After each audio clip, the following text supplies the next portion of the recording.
మనందరికీ తెలుసు చట్టసభల్లో 33% గనుక మహిళలకి రిజర్వేషన్స్ అమలైతే మహిళల హక్కుల గురించి గాని, మహిళల రక్షణ కోసం గాని, మహిళా సాధికారత కోసం గాని తమ వాయిస్ ని చట్టసభల్లో మహిళలు వినిపించగలరు. ఈ విషయాన్ని గ్రహించారు కాబట్టి మా వైఎస్ఆర్ కాంగ్రెస్ పార్టీ అధినేత అయిన జగన్మోహన్ రెడ్డి గారు గత 5 ఏళ్లులా ఎంతో మహిళా పక్షపాత ముఖ్యమంత్రిగా పరిపాలించడమే కాకుండా మహిళల్ని ఆర్థికంగా, రాజకీయంగా, సామాజికంగా ఉన్నత స్థానంలో కూర్చోబెట్టడానికి ఎంతగానో కృషి చేశారు. రాజ్యాంగం ఇచ్చిన అవకాశాల కంటే తన రాజనీతి వలన మహిళలకు ఎక్కువ అవకాశాలని జగన్మోహన్ రెడ్డి గారు తను 5 ఏళ్లు ముఖ్యమంత్రిగా పరిపాలించిన కాలంలో ఇవ్వడం జరిగింది. జగనన్న మహిళలకు ఇచ్చిన రాజకీయ పదవులు ఈ రాష్ట్ర చరిత్రలో గాని, దేశ చరిత్రలో గాని ఏ ముఖ్యమంత్రి కూడా ఇవ్వలేదని ఘంటాపదంగా చెప్పగలను. జగనన్న ముఖ్యమంత్రిగా పరిపాలించిన కాలంలో ఒక మహిళా పక్షపాత ముఖ్యమంత్రిగా పరిపాలించి తను చేపట్టిన ప్రతి సంక్షేమ పథకం కూడా మహిళలే లబ్ధిదారులుగా ఉండేట్టుగా చేయడం జరిగింది.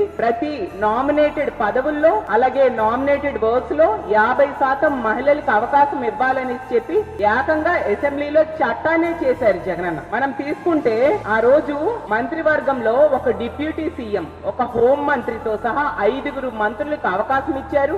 ఎమ్మెల్సీల్లో ఎక్కువ మంది మహిళలకి జగనన్నే అవకాశం ఇవ్వడం జరిగింది. అలాగే శాసన మండలి డిప్యూటీ చైర్మన్ గా ఒక మహిళకు అవకాశం ఇవ్వడం మనందరం చూసాము. హోం శాఖ, అలాగే వైద్య శాఖ, స్త్రీ శిశు సంక్షేమ శాఖ లాంటి పెద్ద పెద్ద శాఖలన్నీ కూడా మహిళలకే అవకాశం ఆ రోజు జగనన్న ఇచ్చిన పరిస్థితి కూడా మనం చూసాము. ఈ రాష్ట్రంలో తొలి మహిళా చీఫ్ సెక్రటరీగా, అలాగే రాష్ట్ర ఎన్నికల కమిషనర్ గా నీలం సాహ్నికి కూడా జగనన్న ఆ రోజు అవకాశం కల్పించారు.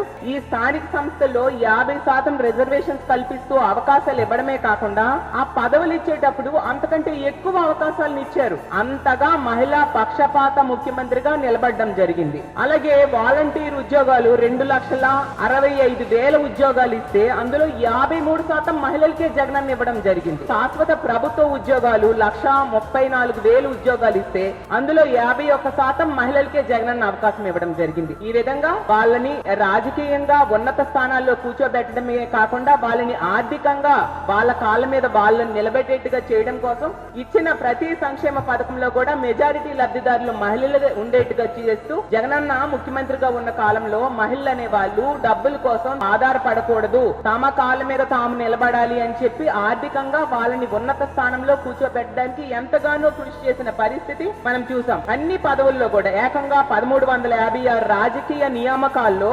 688 అంటే 51% మహిళలకే అవకాశాలు ఆ రోజు జగనన్న ఇవ్వడం జరిగింది. అంతగా మహిళా సాధికారతకు జగనన్న కృషి చేయడం జరిగింది. ఎన్నాళ్ళు చట్టం చేయకపోయినా, రాజ్యాంగం కల్పించకపోయినా ఈ రాష్ట్రంలో జగనన్న ముఖ్యమంత్రిగా ఉండేటప్పుడు మహిళలకు అన్ని అవకాశాలు కల్పించి మహిళలు జగనన్న పాలనలో మహారాణుల్లా బ్రతికిన పరిస్థితి మనం చూస్తూ ఉన్నాం.